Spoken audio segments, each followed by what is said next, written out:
Good morning students. Last lecture में हम जो चैप्टर पढ़ रहे थे हिस्ट्री का, जिसमें हमने ये पढ़ा था कि कैसे 18th सेंचुरी में पॉलिटिकल फॉर्मेशन होना स्टार्ट हुए, जस्ट बिकॉज जो मुगल एम्पायर है अब धीरे धीरे कमज़ोर पड़ता जा रहा था, जिसमें हमने अवध प्रोविंस और हैदराबाद प्रोविंस के बारे में पढ़ लिया था। आज हमें बंगाल प्रोविंस के बारे में जानना है, ओके, क्योंकि उस समय ये तीन बहुत ही इम्पॉर्टेंट या फिर मेजर पोर्शन होते थे, या फिर हम यूँ बोल सकते हैं बहुत ही पावरफुल पोर्शन हुआ करते थे मुगल एम्पायर के। Okay, Awadh as well as जो हैदराबाद के जो नवाब थे या राजा थे, उन्होंने मुगल किंगडम के अंडर लीडरशिप एक्सेप्ट की थी। उन्होंने अपने आप को इंडिपेंडेंट घोषित कर लिया था, पर लेकिन उन्होंने अपना जो मेन जो राजा है वो मुगल एम्पायर को ही माना। आज हम बंगाल प्रोविंस के बारे में जानेंगे। Murshid Quli Khan was the founder of the autonomous state of Bengal. Bengal को कहीं ना कहीं स्टैब्लिश करने में मुर्शिद कुली खान का हाथ था। Okay, he was appointed as the naib subedar. Okay, और उसको मुगल एम्पायर ने ही उसको अपॉइंट किया था बंगाल का नायब सूबेदार के तौर पर। Okay, but he soon started controlling all important position. पर लेकिन जैसे वहाँ पर उसको पावर मिली तो उसने अदर पोजीशंस होती हैं उन पर भी कंट्रोल करना स्टार्ट कर दिया, और कहीं ना कहीं बंगाल को मुगल के कंट्रोल से फ्री करवा दिया। To reduce the Mughal influence in Bengal he transferred all the Mughal jagirdars to Orissa.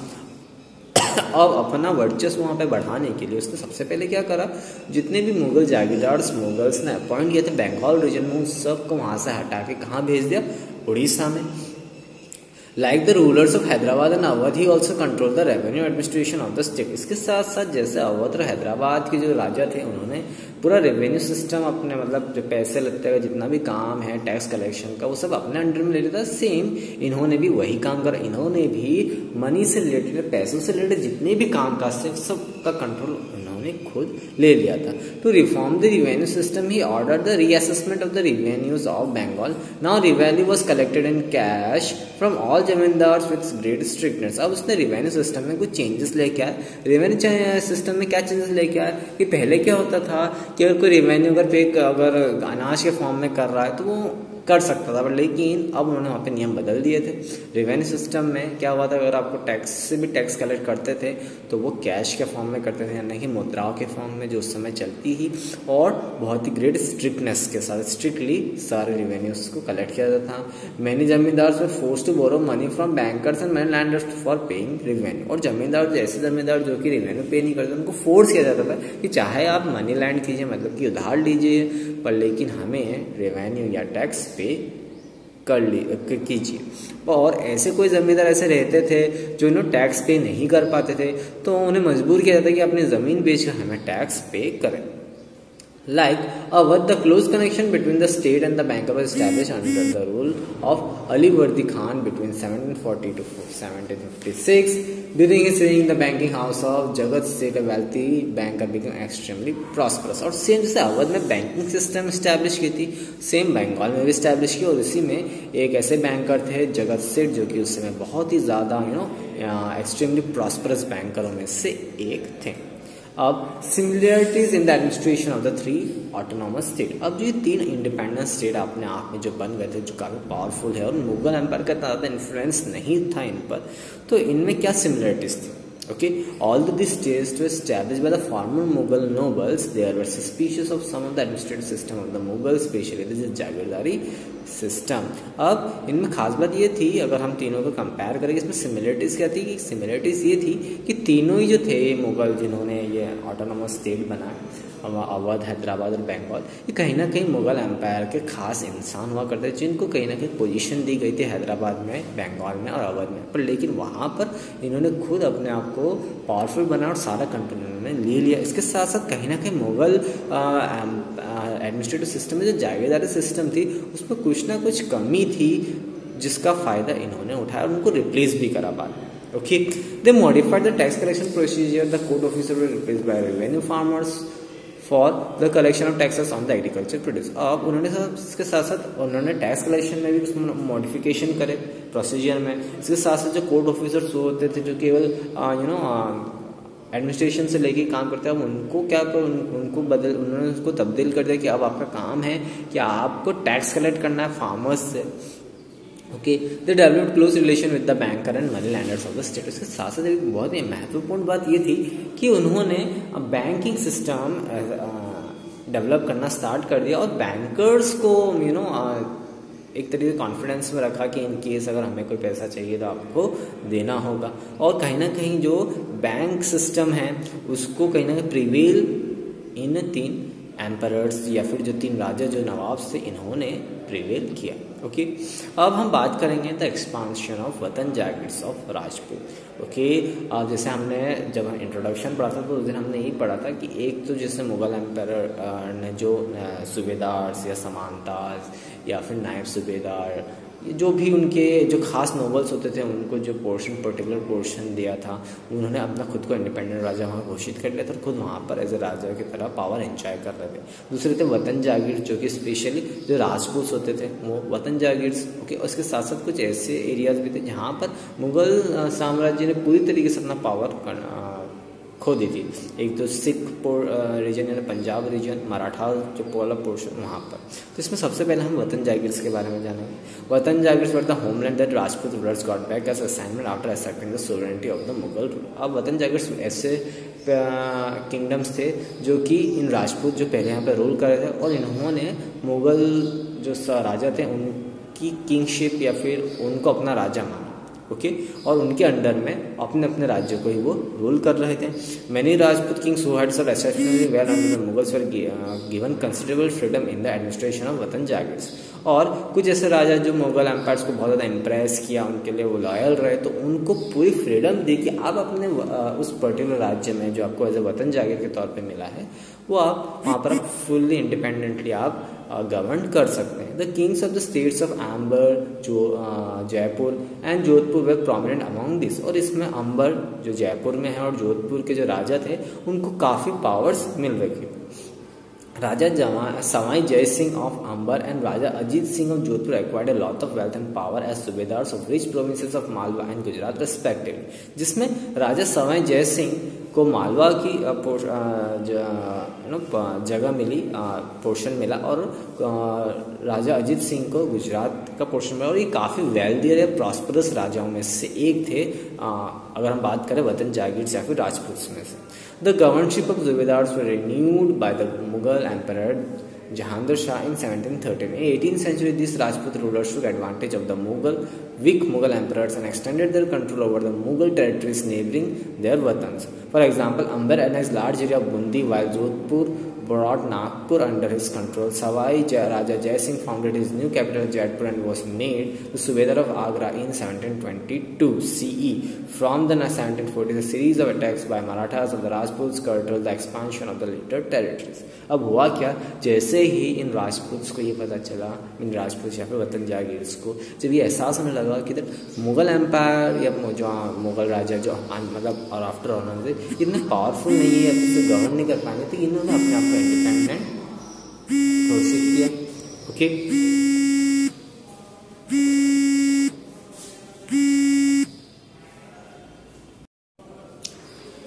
अब जैसे इनको पता चला कि मुगल जो राजा हैं अब इतना पावरफुल नहीं है, तो इन्होंने अपने आप को इंडिपेंडेंट घोषित किया अपने उस पर्टिकुलर रीजन में। उसके साथ साथ आसपास के जो रीजन थे उन पर भी कॉन्कर करना स्टार्ट कर लिया। उन जगहों पर भी कॉन्कर करना स्टार्ट कर दिया।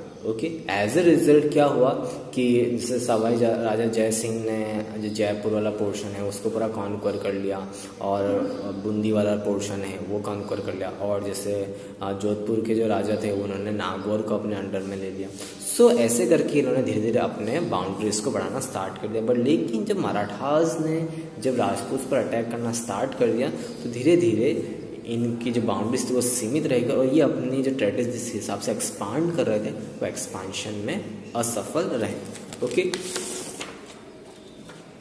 Then how did the Sikh independent. Okay, एक तरफ पंजाब वाले रीजन में भी मुगल्स के अगेंस्ट सिख्स ने अपना या बोल सकते हैं अपने टेरिटरीज को एनेक्स करना स्टार्ट कर दिया। Okay, the Sikh were the followers of Guru Nanak and emerged as an important power in the Punjab region of the Indian subcontinent. In 1699 CE, Guru Gobind Singh instituted the Khalsa and organized the Sikh into political community. After the formation of Khalsa, there was a tremendous increase in the political and military powers of the Sikh.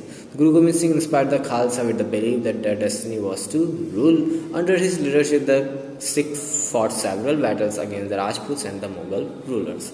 अब सिंह साहब सभी जानते हैं जो सिख जो धर्म है emerge हुआ गुरु नानक देव जी के बाद आफ्टर द गुरु नानक देव जी, और उन्होंने फाउंड किया है इस धर्म को, और कहीं ना कहीं पंजाब में एक प्रोमिनेंट ग्रुप बन चुका था। धीरे धीरे आफ्टर द 10th गुरु गोविंद सिंह जी जब पूरे सिख कम्युनिटी को ऑर्गेनाइज किया और उनको ये कहा पॉलिटिकल कम्युनिटी बनाई जिसमें उनको सारी चीज़ों का नॉलेज दिया गया, political as well as military powers का पॉलिटिकल नॉलेज दिया गया। तो धीरे धीरे जो सिख्स जो हैं वो कहीं ना कहीं as a important political group बनना स्टार्ट हुए, और उन्होंने आगे जाके बहुत सारे युद्ध लड़े between Rajputs and Mughal rulers. Okay, Guru Gobind Singh was the 10th Guru of Sikh after his death 1708. The Khalsa rose into revolt against the Mughal authority under the leadership of Banda Bahadur.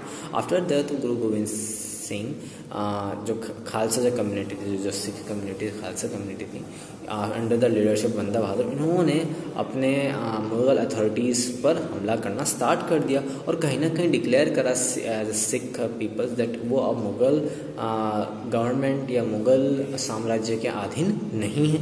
Okay, और उन्होंने अपने coins बनाना start किए जिसमें Guru Nanak Dev ji and गुरु गोविंद सिंह जी के coins उनके नाम पर बनाना start कर दिए और अपना खुद ही एक अपना एडमिनिस्ट्रेटिव रूल या फिर साम्राज्य स्टैब्लिश करना स्टार्ट कर दिया between Sutlej and Jamuna river, जो कि अगर हम पंजाब और हरियाणा वाला रीजन हम बोल सकते हैं। Okay, Banda Bahadur was captured and put to death in 1716 CE by the order of Mughal emperor Farrukh Siyar. बट लेकिन आफ्टर सम टाइम करीबन 8 साल बाद बंदा बहादुर को 1716 में कैप्चर कर लेगा, उनको मतलब अरेस्ट कर लेगा और उनको डेथ मृत्यु की जो सज़ा होती है वो उनको सुनाई गई। Then comes the 18th century, वापस रीऑर्गेनाइज हुए। ओके, और उन्होंने अपने मिलिट्री बैंड्स बनाना स्टार्ट किए जिनको कि जत्थास के नाम से जाना जाता था। अब ये जत्था जो होते थे इनको बाद में निस्ले के नाम से भी जाना जाता था। Their combined army was called Dal, और इन सारे जब एक साथ मिलते थे इनको दल के नाम से जाना जाते हैं, which is also known as Dal Khalsa. Okay, दल खालसा हर साल 2 बार मिलता था। ओके, अमृतसर में, एक बैसाखी पर और एक दिल्ली पर। उस समय ये लोग डिसीजंस लेते थे कि हमें क्या करना चाहिए क्या नहीं करना चाहिए। ये जो मुगल एम्परर जो पीजन से टैक्स ले रहे हैं तो उनको कैसे रोका जाए। ओके, इसके साथ साथ इन्होंने पीजन्स को प्रोवाइड भी किया। ओके, पीजन्स को प्रोटेक्शन भी प्रोवाइड किया गया ऑन द पेमेंट, और उनसे ये बोला गया कि अगर हम आपको प्रोटेक्शन देंगे बट लेकिन इसके बदले में फार्मर्स से हमको प्रोटेक्शन तो देंगे बट लेकिन इसके बदले में आपको 20% टैक्स पे करना पड़ेगा, which is also known as rakhi. एक तरीके से ऐसा मतलब कि अगर हम आपकी प्रोटेक्शन करेंगे तो इसके बाद आपको 20% टैक्स पे करना होगा। Dal Khalsa put up a strong resistance against the Ahmad Shah Abdali who had seized Punjab and Sirhind from the Mughals. अब दल खालसा ने कहीं ना कहीं अहमद शाह अब्दाली को काफ़ी हद तक रोका, जो कि मुगल एम्पायर मुगल से जो ये वाला पोर्शन है पंजाब और श्री हिंद वाला पोर्शन उसको कब्जा कॉन्कर करना चाहते थे।